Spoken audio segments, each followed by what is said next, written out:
of IRTF research group called the Quantum Internet Research Group, or QIRG. It's not my topic of research, usual topic of research, but I am interested in quantum physics in general and quantum communication also by curiosity, in fact. And so a colleague, last year I presented the quantum computing, and after this presentation, a colleague of mine, Laurent Chavaglia, sent me a pointer to this research group at IRTF. And so I read the document, and what I wanted to show you is to explain what is done in this research group and what is quantum Ethernet, in fact. So this is the outline. I will just first explain how this research group has been built and how it works in IRTF to set up such a research group. Then I will present the two documents, working documents that are ongoing in this group. The first one about the architecture of quantum Ethernet. This will explain why we want to work about quantum networks, what is quantum information, what quantum networks are, and how to achieve them. And point 7 is about another document, which is the application and use case for the quantum Internet, and I will conclude. In the slides, there are also some appendices that are more technical. I don't think I will have time to discuss them, but you will have the slide and you will be able to look at them by yourself. So first, what is the Quantum Internet Research Group? First, I wanted to talk about the Internet Engineering Task Force, IETF. I think all of you know this standardization body. They are divided in ANERA and in areas, and they are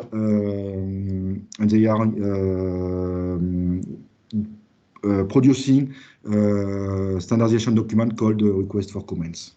And before being a request for comments, they are Internet drafts. And the IRTF, in fact, it's the research part of the IETF. You replace the E by the R, engineering by research, and you have this body. There are today a list of 14 research groups. I put the links here. And they produce Internet drafts also and request for comments also, like IETF. But it's more for the research part, it's more long-term and vision documents, in fact. So there are different groups. Laurent Chavaglia was working, for example, in the network management research group in the past. I don't know if he goes on working in this one. And there are other topics, different topics. Some of them may be interesting for us. And there is this Quantum Internet Research Group. I give you the website and the history of it. The idea has been pushed beginning of year 2018, and it was so in terms of process, it was first approved as a proposed IRTF research group in November 2018, and then a bit more than 1 year after, it was approved as a full IRTF research group. So now it is a full IRTF research group since March of this year. And for each research group, you have a charter which explains what the research group is doing. I will show you some extract of this charter in the next slide. And then you have the working group produce some documents. And today there are two, I didn't check the last days, if there are other documents, but in July and August, when I checked what are the documents, currently working document in this working group, there are these two documents that I will present today. So I put also the links on these documents. So the charter, what he says, it says that it explains what he want to do, what the research group want to do, and so it is about quantum internet, and the idea is to bring. So just you can read what is written. It will bring new communication and remote computation capabilities such as quantum secure communication, distributed quantum computing, and quantum-enhanced physical sensor systems.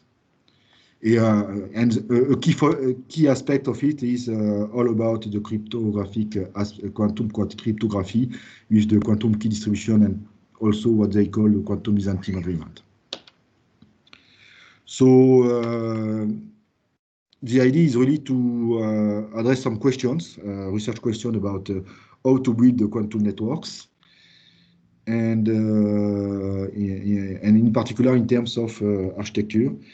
And sorry, there are also other problems that can be tackled by this group, the different kind of application of the different use cases, application of quantum internet, and also some aspect of multi-party state and multi-party transfer on network coding. So it's a bit specific, this one, but the most important is that they are working on the architecture and the use cases. So this is what is written more explicitly in this slide, an architectural framework delineating network node roles and definitions, and to go towards the quantum network architecture. So this is just the extract of the charter. I will not explain every aspect. And in terms of process of this working group live, they have 2 or 3 meetings per year. So today they are online because of the COVID, but generally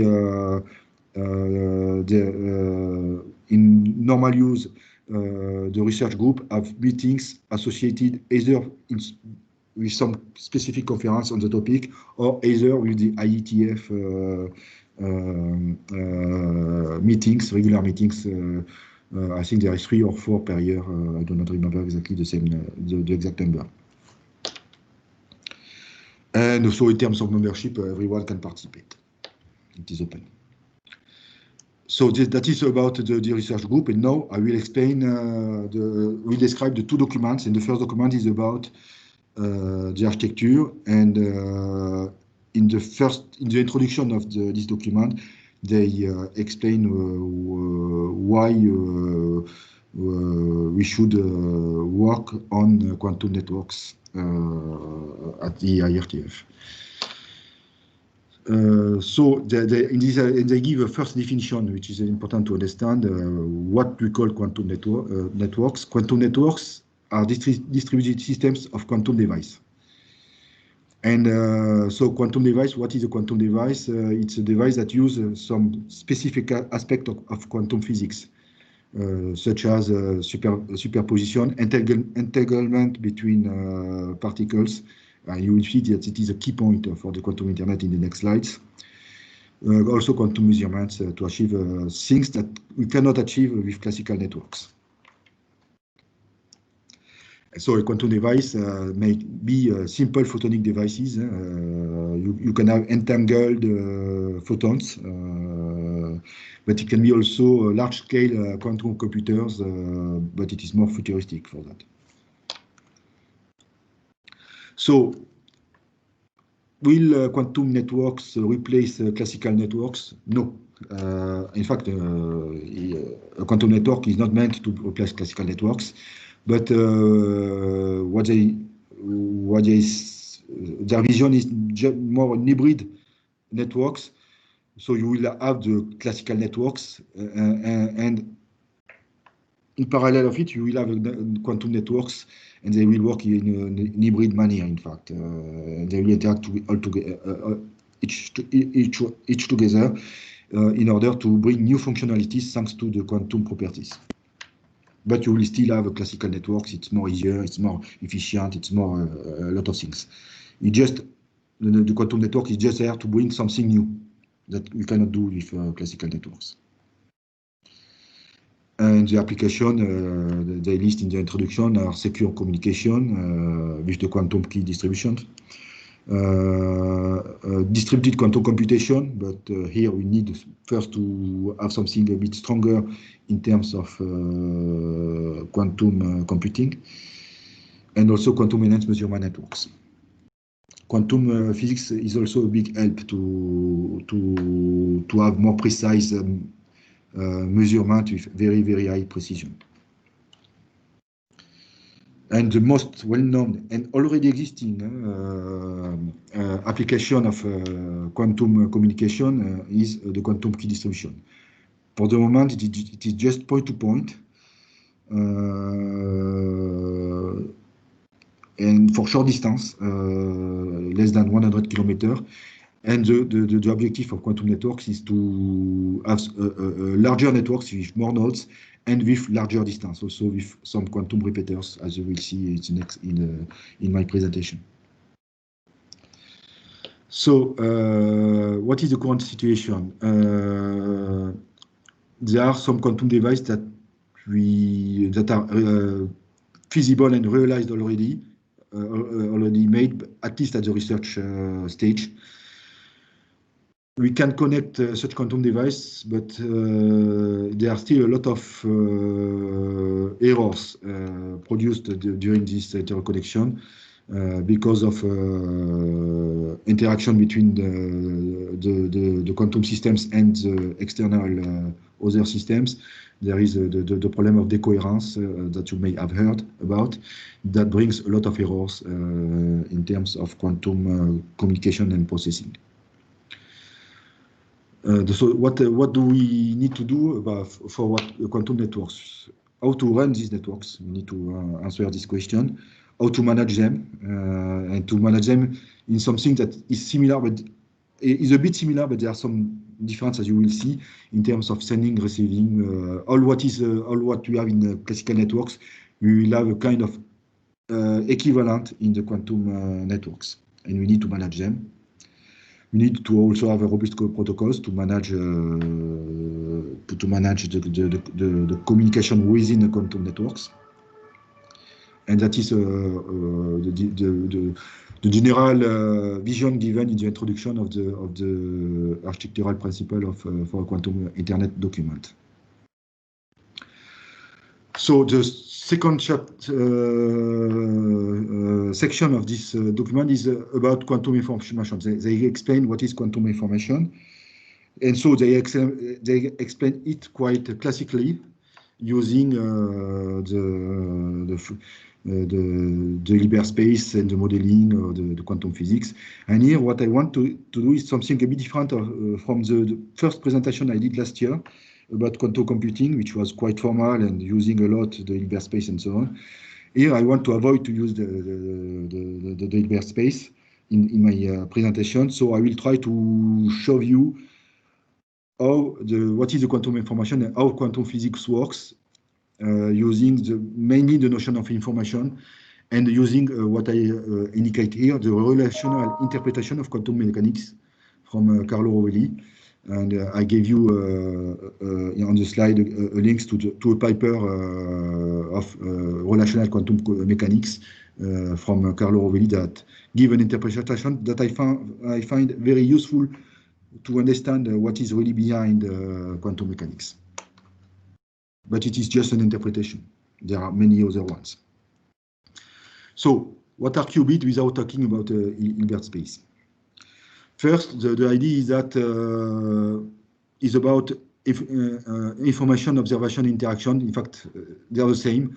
An observation, when a system observes another system, it's the acquisition of information on the observed system by the observer system.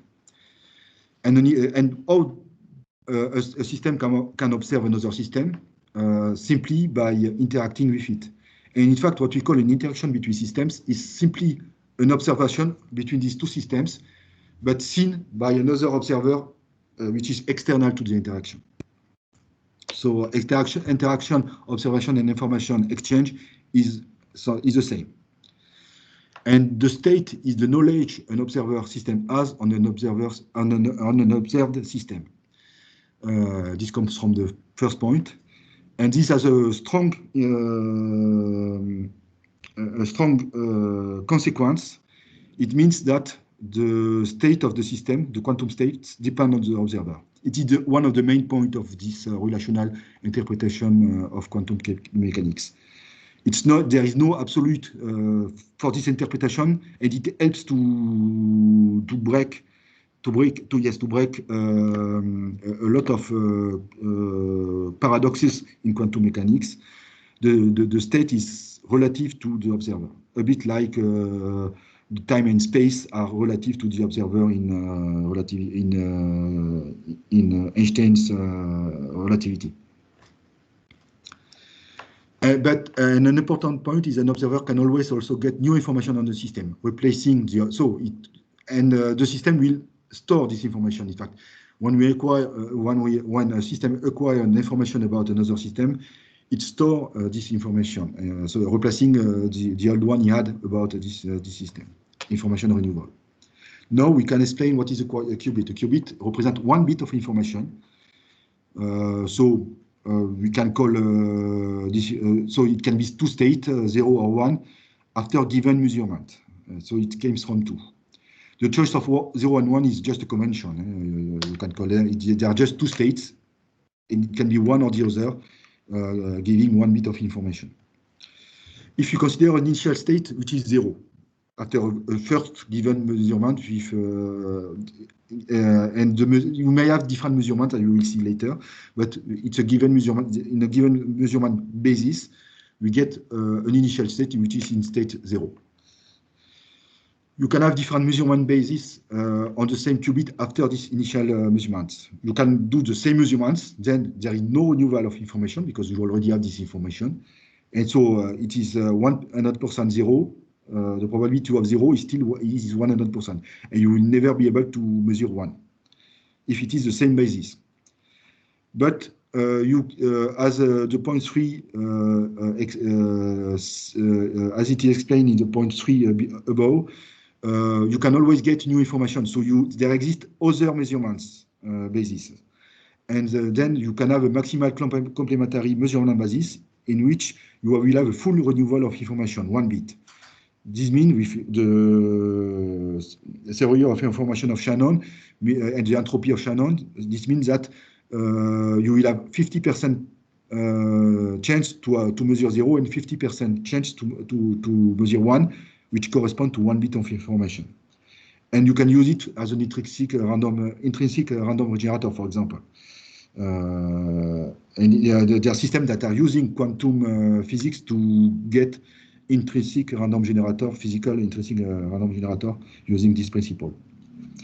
But you may have any other measurement basis with any probability between 0 and 1 to measure the bit 0 and bit 1. It is a partial renewal of information in that case. So this is what is a qubit. On a system, you have 1 bit of information. You can make different measurements. And according to the measurement, you can have something that is deterministic, if it is the same measurement as the previous one you did on the system, or something that is probabilistic, if it is another basis of measurement compared to the information you already have on the system. And to go back to the formalisms of quantum mechanics, 1 qubit is just modeled by the rays of a Hilbert space of dimension 2, but I will not explain anymore. For people who knows a bit about that, they can understand what I mean there. But as you see, in terms of reasoning in terms of information, we can avoid to use for this speech the Hilbert spaces. Ludovic? Yeah? Can I ask you a question? Yeah. So, in fact, you present first a measurement that collapses the space into 0 or 1, deterministic. Yeah.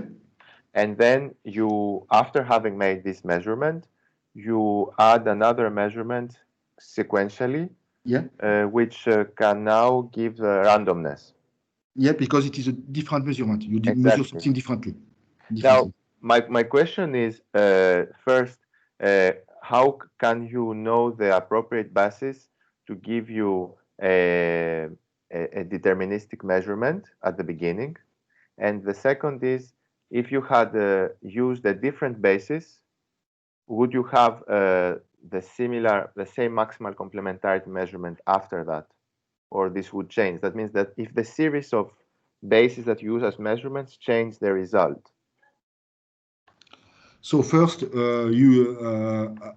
the observer system, you can choose the measurements you want to have on the system that you want to observe. So the initial system may not know, so you just do a first measurement. But so after the first measurement, because you know the results of the measurement, you know the state of the system. So if you don't know it, you just do a measurement on the system. You don't know it exactly for some reasons. You do a measurement on the system. And because you know what kind of measurement you do and what are the results of the measurement, then you have a new state of the system that is known. So whatever the basis, whatever the basis, at the end you have a measurement, especially on qubit, because there is only one bit of information that you can retrieve. If there are more bits of information, it can be a partial measurement, so you may have still some uncertainty. But for qubits, because there is only one bit, any measurement, then you have something that is known with certainty after any measurement. And what is called the collapse of the state, it's just simply the acquisition of information, nothing else. When you measure a system, you get a new information, and because you get this new information, the state of knowledge you have on the system change, and this is the collapse, what is called in quantum mechanics, the collapse of the wave of the system, representing the system. Okay, thank you. And then in terms of if after this measurement you can choose another measurement and with high precision, and if you choose a measurement that is what is called the maximal complementary here, it means that you know that you will have 50% chance of having 0 or 1 in this new measurement basis. But after this measurement, it is a new acquisition. It is the acquisition of a new information. So you will have the state of knowledge will change again after the first measurement. And after the first measurement, you have a change in the state, and you have a given state for you. And if you do another measurement, you will have another state because you acquire a new information, and so on and so on and so on. It's only if you choose the same consecutivity, the same measurement basis, that you will know. You will not acquire new information, and then the state does not change. Is it clear? Yes. Yes. Is orthogonality between bases play a role? I mean, having the maximally complementary correspond to orthogonal states. No, it's not exactly orthogonal. It's a bit more complex. I will not. I don't want to explain too much because I may explain it badly, in fact. Okay, thank you. In terms of Hilbert space, it corresponds to operators that do not commute, in fact, and with a maximal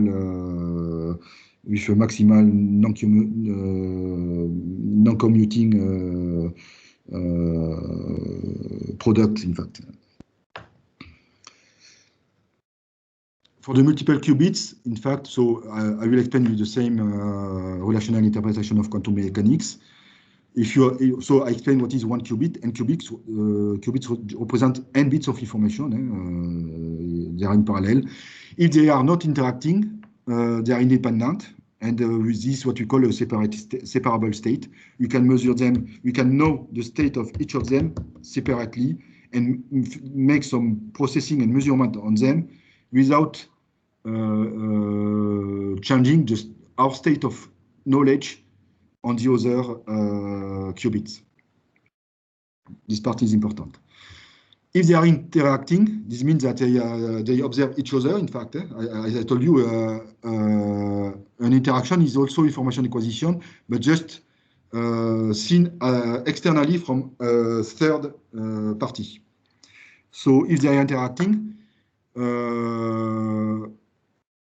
the external observer will lose this information, but he knows that the particles are interacting. So this is in terms of information, this corresponds to transformation of information in terms of correlated information between the qubits, and this is what we call entangled states, in fact. You have information correlation because the particles interact together without the observer interacting with them, the external observer. So there are information correlation. The information correlation comes from this interaction between the n qubits. And in terms of quantum mechanics formalisms, this is encoded by the Schrödinger equation of quantum mechanics, which is not probabilistic but deterministic equation. In fact,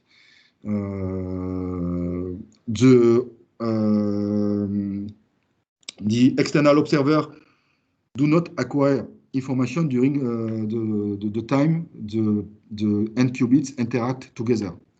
The external observer, it's just the state of the global state of the n qubits change because of this interaction. It knows how it changed, and it will acquire new information on the qubit only by interacting individually with these qubits.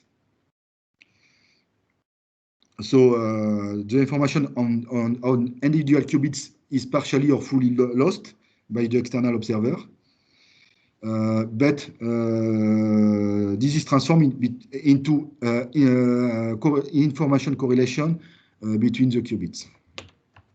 And in terms of modeling from the quantum mechanics, it is represented by this state of n qubits correlated together is represented by rays in a tensor product Hilbert space of dimension 2 to the power n, in fact. That is for the people who knows. And now I will talk about the maximally entangled states, and which are also known as Bell pairs. And you will see that these Bell pairs are the main component of main system that will be used by the quantum internet. So 2 qubits represent 2 bits of information. You have a maximal integrand between the two qubits, and it comes from a previous interaction between them, as I said before. And what they do, they exchange 1 bit of information each other. And so the rest of the universe, the external observer, cannot know, because they have interacted and they have exchanged 1 bit of information. They cannot know the state of each of these qubits. The rest of the universe just lost the information of the individual qubits, but it just knows that the states are correlated. And so it knows, what it knows is that by doing a choice of common measurement with a common measurement basis on each individual qubits, then it will get the same measurement values because of this correlation. So it has there are 2 bits of information. With this interaction, the external observer lost 1 bit of information, and it still have 1 additional bit of information that it still have, which is the correlation between the 2 qubits. So now, when an observer observes one of the qubits, he gets 1 bit of new information, with %0, %1. But because of this bit of information he still have on the pair of qubits with the correlation information, he knows by measuring one of the qubits the state of the other qubits. And this is really new information, the bit that he gets by measuring one of the qubits. It's really a new information creation, in fact. Information is created each time there is an interaction. So this is what I said, because the observer had already 1 bit of correlated information, it also knows the state of the other qubits. Qubit without an S before the measurement on it. And so if he does the measurement that correspond to on the second qubit, if he does the measurement that correspond to the measurement of the first that he did on the first qubit, then this measurement will be deterministic because of the correlation between of information between the two qubits. But if he does another measurement, then it will be partially or fully probabilistic. So it's only if it does the corresponding measurement on the second qubit corresponding to the measurement it did on the first qubit, that the measurement on the second qubit is deterministic. I hope I am clear. It's a bit complex to say. So that is just what I wanted to say about, and the Bell pairs are really important. That are the famous two qubits or two photons that are correlated and that are used in the paradox of Einstein, Podolsky, Rosen, on which a lot of literature has been written and a lot of experiments, in particular the experiment of Alain Aspect in the years 1980s. So what now we will answer the question that I wanted the response of the answer. So sorry, I will answer the question what quantum networks are. This is the main information I want to give about what is quantum internet. So the entanglement is really the fundamental resource. So what are the usage of quantum networks? There are two things: transmission of qubits in quantum links, and quantum processing, distributed quantum processing in quantum nodes. These are the essential use cases. And for this, quantum teleportation helps. And quantum teleportation, I talk about it, and I will talk a bit more in the next slide about how it works. You can teleport a state from one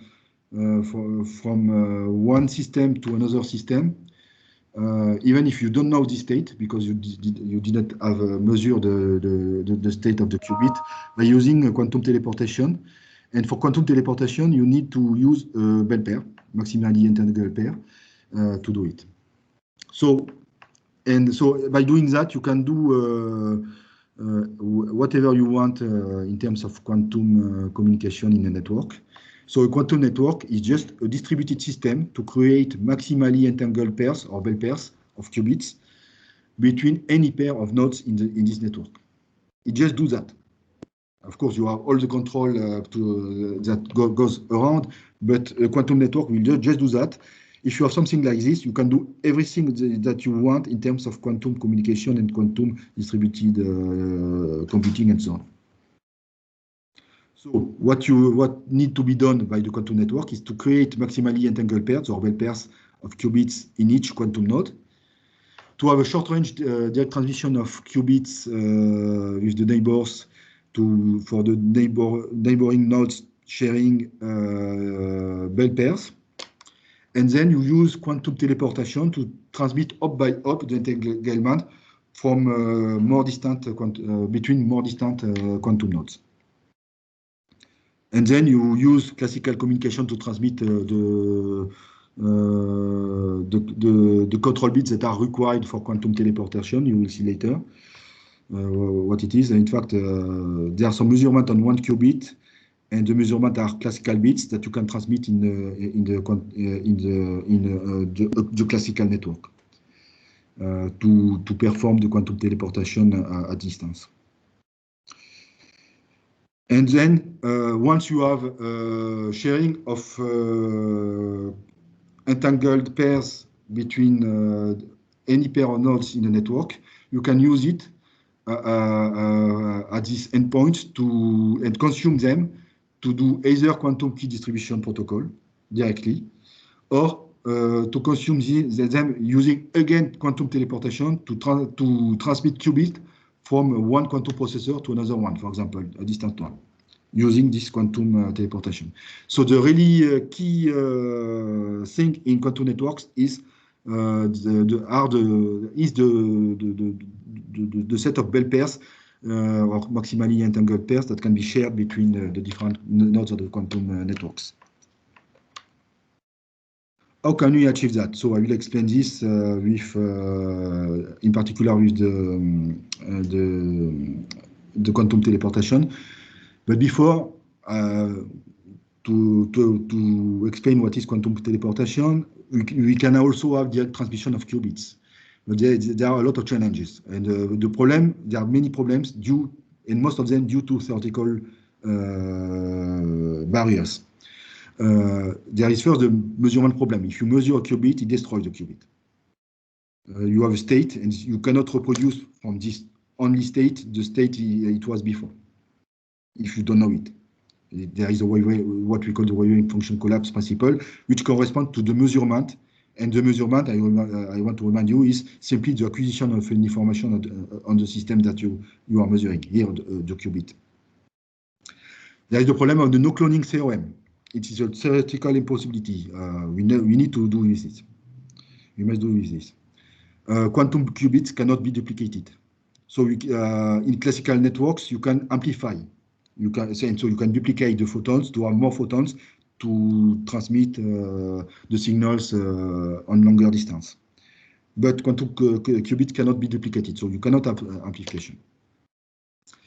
And there is the problem of fidelity of qubits, because qubits are particles in the universe, and they interact with everything in the universe. So we have the problem of decoherence, and because of that, the state of the qubits may degrade probabilistically because of the interaction with everything else in the universe. So the fidelity of the qubits, the decrease of fidelity of the qubits correspond more or less to error rates in classical networks. It's equivalent to an error rate, in fact. The fidelity of the qubit is the probability to measure the expected state of this qubit, and each application have a threshold, a minimal threshold to work correctly in terms of fidelity. We do not need to have 100% fidelity, which is impossible in practical to have, but we need to have a quite high degree of fidelity to be able to proceed quantum application. So direct transmission, because of the no-cloning theorem, direct transmission is limited to short distance. For example, in fiber, at the best wavelengths, you have 0.2 dB loss each kilometer. So it is exponential with the distance. And this corresponds to 99% losses for 100 kilometers. So this is why the practical limit in terms of direct transmission in fibers, not in the free space, in fiber is about 100 kilometers. So now I will talk about Bell pairs and teleportation. So the Bell pairs of qubits, I explained what it was in one of the previous slides. And what is quantum teleportation? How does it work? So first, we consider that A and B want to teleport qubit to B, qubit X that it doesn't know. So a Bell pair is shared between A and B. As I explained, what we do in the first step, what we have is A is making a Bell pair and transport this Bell pair to B. Now, so node A, Alice, will process this initial qubit with some quantum processing, CNOT plus Hadamard gates. It's just details of the qubits that of the pair that it owns, and then it will do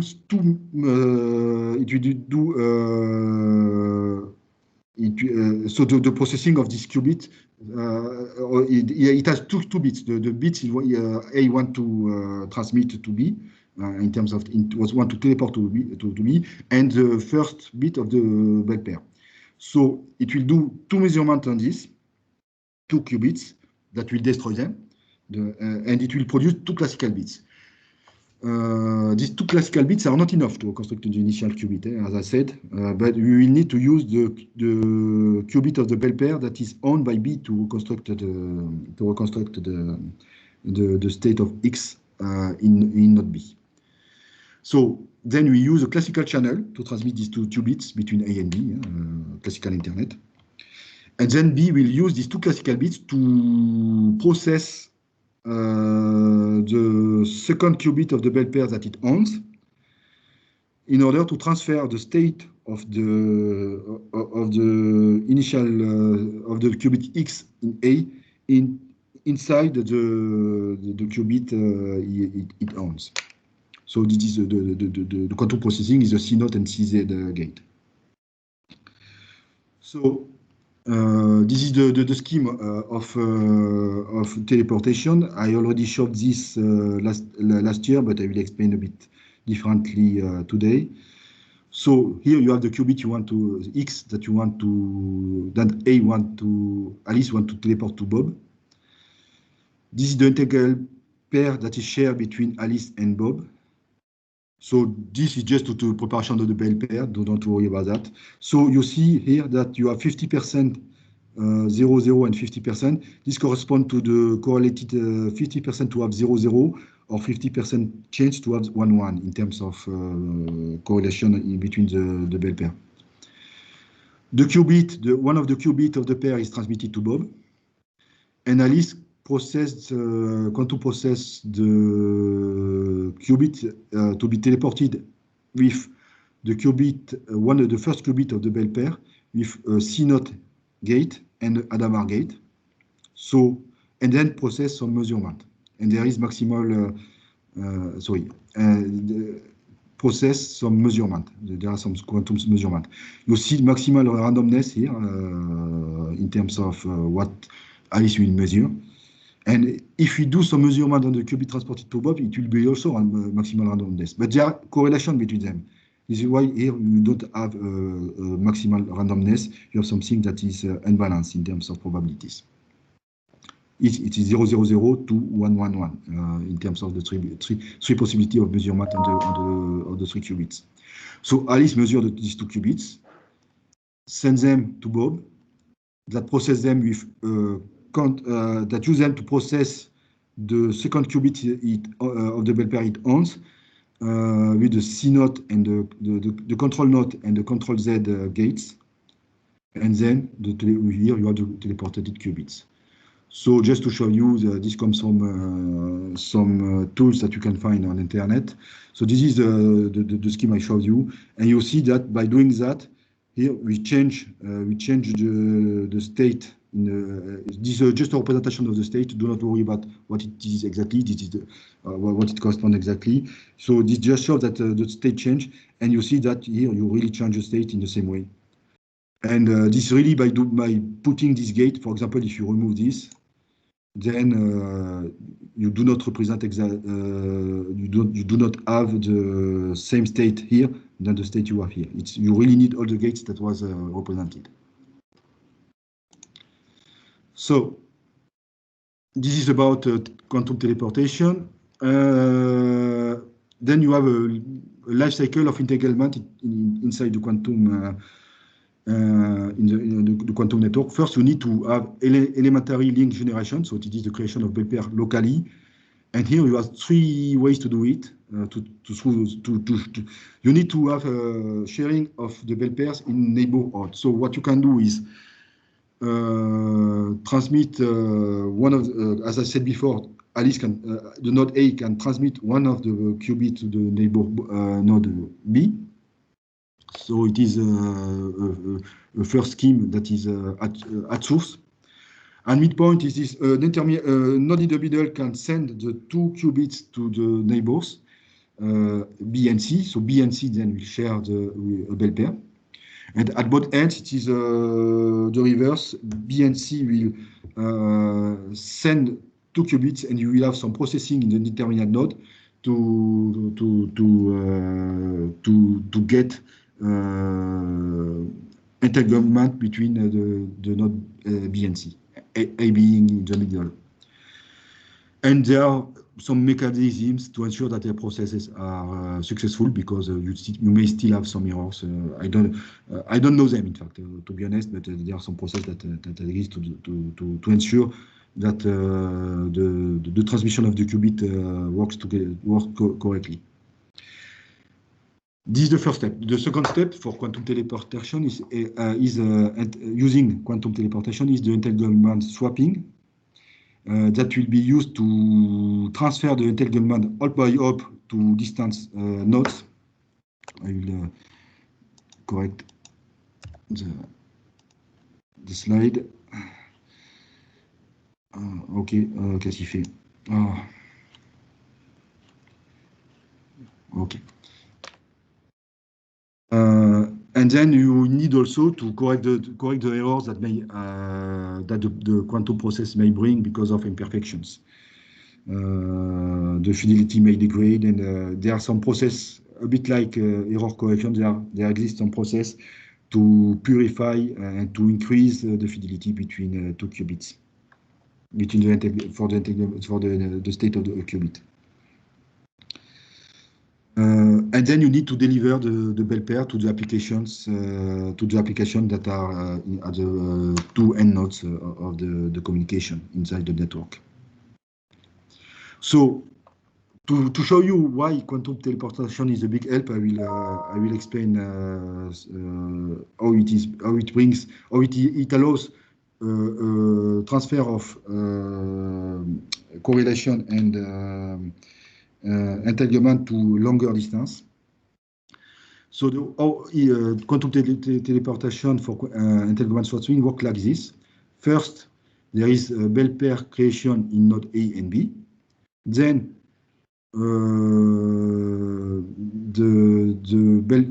the bell pairs are shared between neighbors, so that A and B share the green bell pair and B and C share the blue bell pair.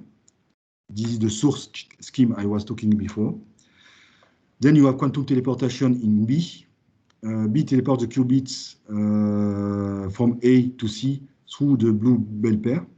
So it will consume these two qubits, and the state will be transferred, the entanglement will be transferred to C. So now A and C are share a bell pair that is with a longer distance. And in terms of performances, I just make some calculation, easy calculation here. We just suppose that each node can produce 100 bell pairs in a given period of time. We suppose that the link loss is 90%, meaning 50 kilometer fibers with 0.2 dB per kilometer loss. And quantum teleportation may not be also 100% efficient, so we suppose that we have an efficiency of 50%. It's arbitrary. So if A want to directly transmit the entanglement of by transmitting the qubit to C, because it's 2 times 50 kilometers, it will be 100 kilometers and 99% loss. So it will have A and C will be able to use only one qubit among the 100 qubits they have initially. Now, if you use quantum teleportation, A and B will share 10 bell pairs, B and C 10 bell pairs, and with a success of 50% in the teleportation in B, then A and C will be able to share 5 bell pairs instead of 1 in the previous case. So you see that quantum teleportation helps to get more efficiency in terms of entanglement distribution for long distances. No, I will. I think yes, I have still 10 minutes. So, yeah. We have a question on the previous slide on your calculation.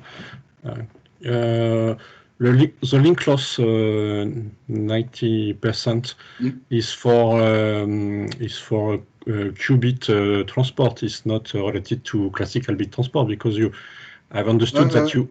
It is a classical photon transport. Here we suppose that you use entanglement in photon, but the photon you can transmit it classically, in fact. And this is what is used in quantum system. Okay, so I have to think about. In fact, classical systems are indeed quantum systems. Yes. Okay. Okay, so I have and in to... classical transmission, what you can do is amplification.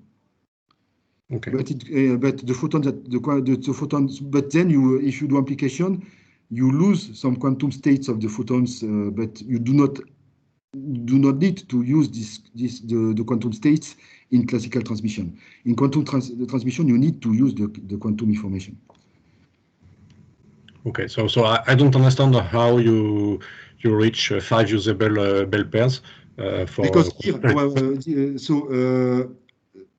from A to C, you lose 99% of in direct transmission. You lose 99% of photons. Yes. Mm-hmm. So you have only one left. But if you go to A and B, it's only 90%. So you will have 10. Okay. Yes. You will also have 10. But then, because in B, you will immediately be able to interact these 10 qubits with these 10 other qubits without taking into... there is the idea also that you can store for a short period of time this qubit. Okay, I understand. And then you have 10 and 10, Mm-hmm. and with quantum teleportation, with an efficiency of 50% only, at least 5 teleportation will have worked. Mm-hmm. And then you will have 5 instead of 1 photon pair of Bell pair shared between A and C. Okay, understood. Thank you. Ludovic? Yeah. About this process also, I think that this 90% or 99% is more or less probabilistically. So I think what is interesting is what you mentioned also about storing, because you need to have 2 pairs achieved on both links at the same time, or at least during the storage time. So I guess exactly. The time of storing is important in this, no? Yeah. And this is one of the problems today in terms of technology. I will explain that in one of the last slides. Okay.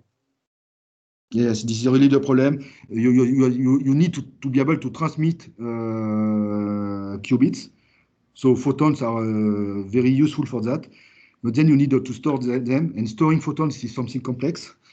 So you need to, if there is a solution in the future, the solution will be transferring the qubit information to another system that is more useful to store the qubits, some atoms, for example. But this is one of the problems today for quantum internet, in my opinion. So the architecture of the quantum internet, I will go fast. I will go fast. It is more important to show this one. So you have network elements, quantum repeaters. So they are not quantum repeaters. Is a bit like an amplifier, but it's not an amplifier. It is a repeater using quantum teleportation. So like an amplifier in classical, an optical amplifier in classical network. It is a node of degree 2. In fact, you have just one input link and one output link. You have quantum routers. They are quantum nodes degree more than 2. So here you not only you have quantum teleportation, but you can also choose with which link you will do the quantum teleportation. There are some routing. And you have end nodes. This is where you will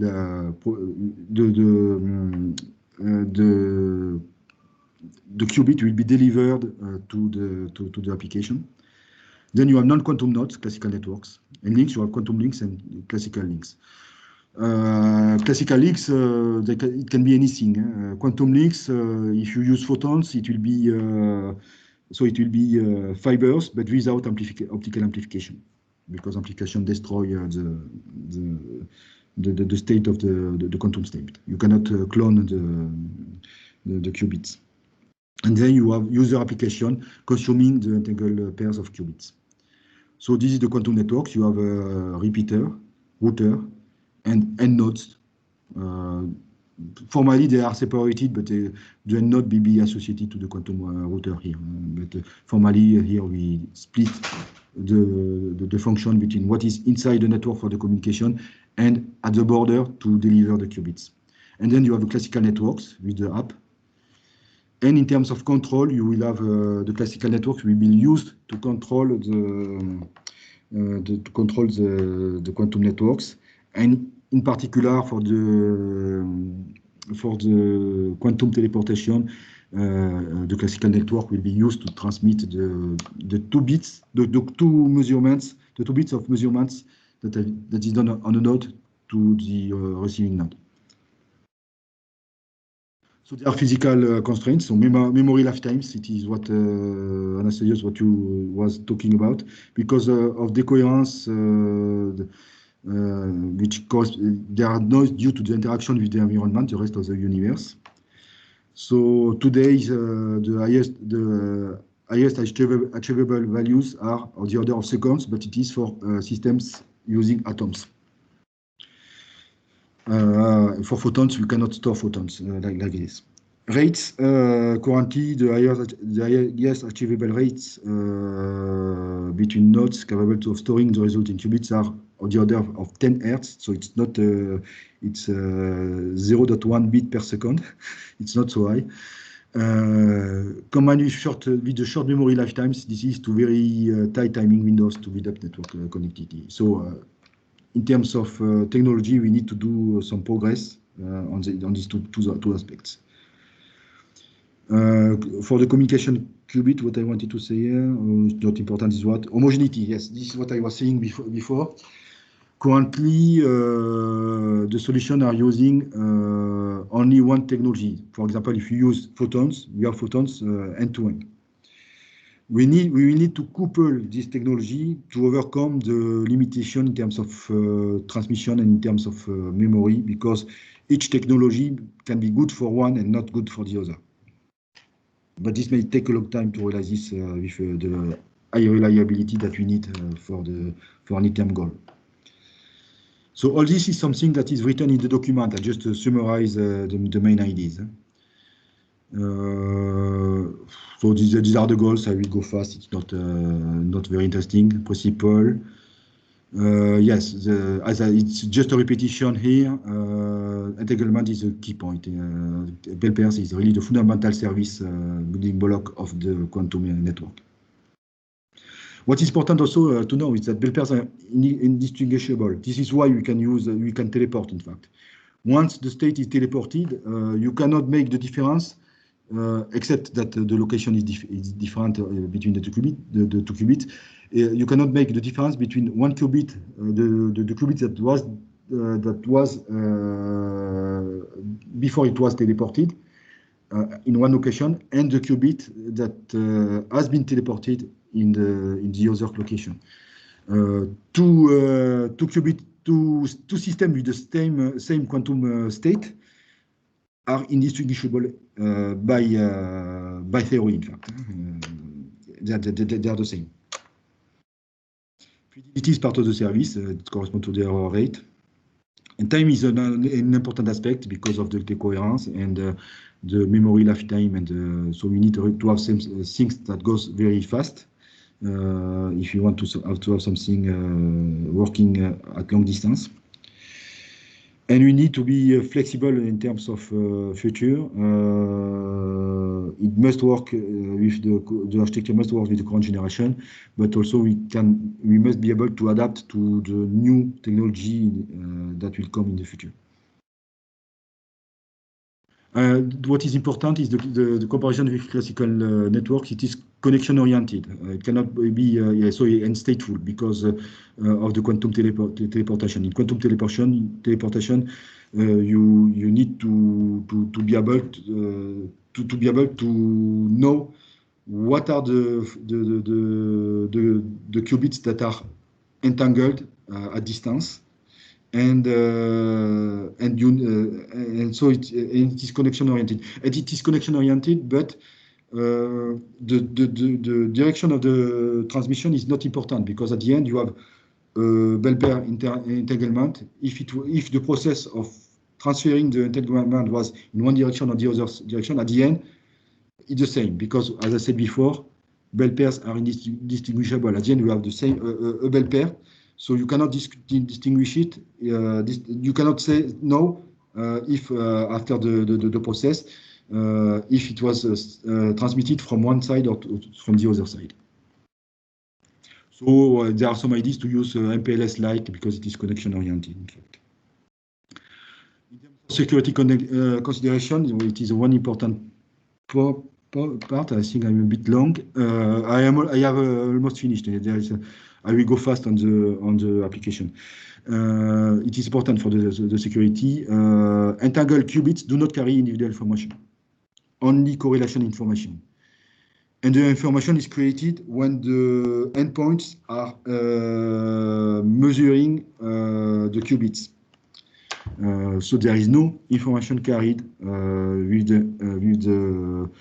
the bell pairs, only correlation information. And it is this correlation that is used to secure the communication in quantum key distribution. This is really important. And a way to, so this is why it can be used for securing communication. And the process is the following. To ensure that there is no eavesdropper in between the communication. So Alice and Bose can make some measurement with random basis on some of the qubits they share, randomly. It needs to be randomly, after having and receiving them. Then they compare their results only for the measurement that coincide, that are the same between Alice and Bob. It is in 50% of the case.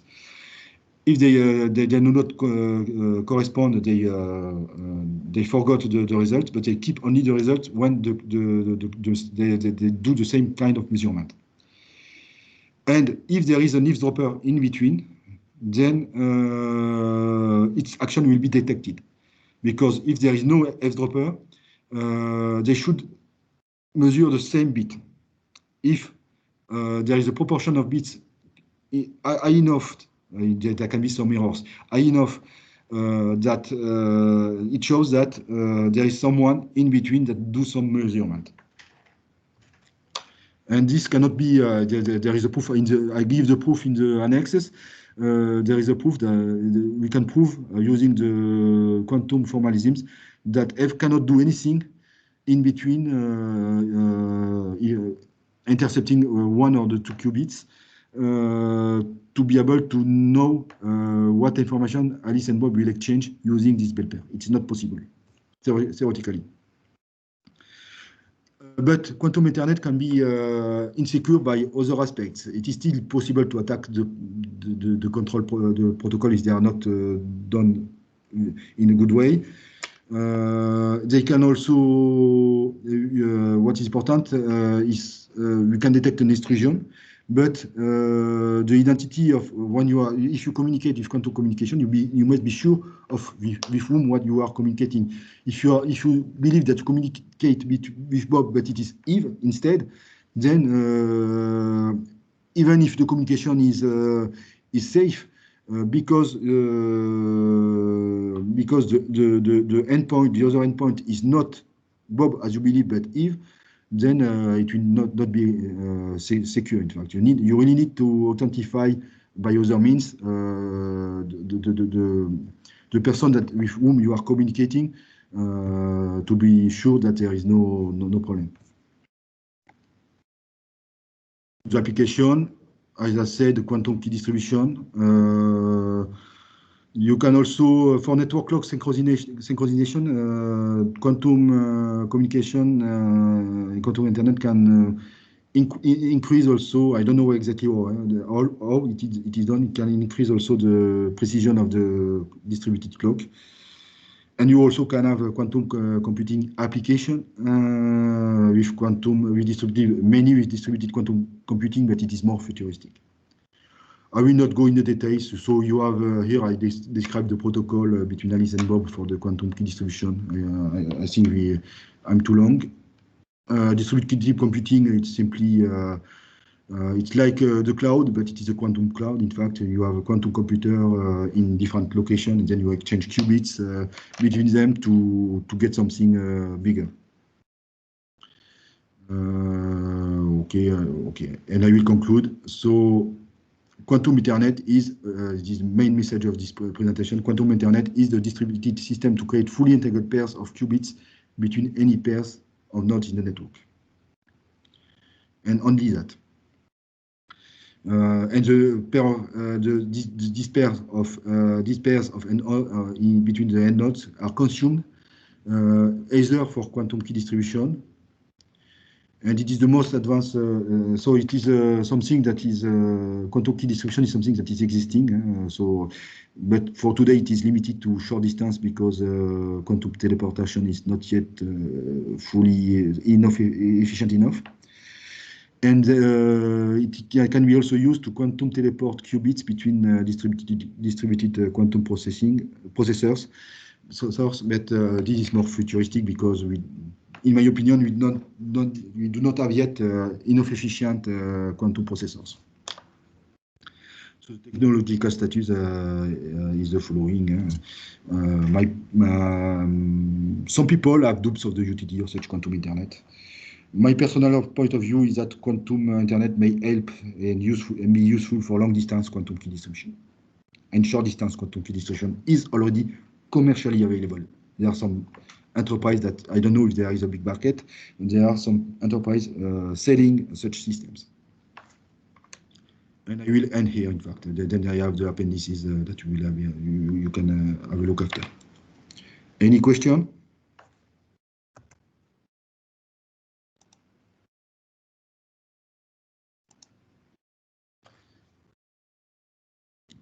No question in the audience? No, it seems that everyone will just listen to you. So you have been very clear.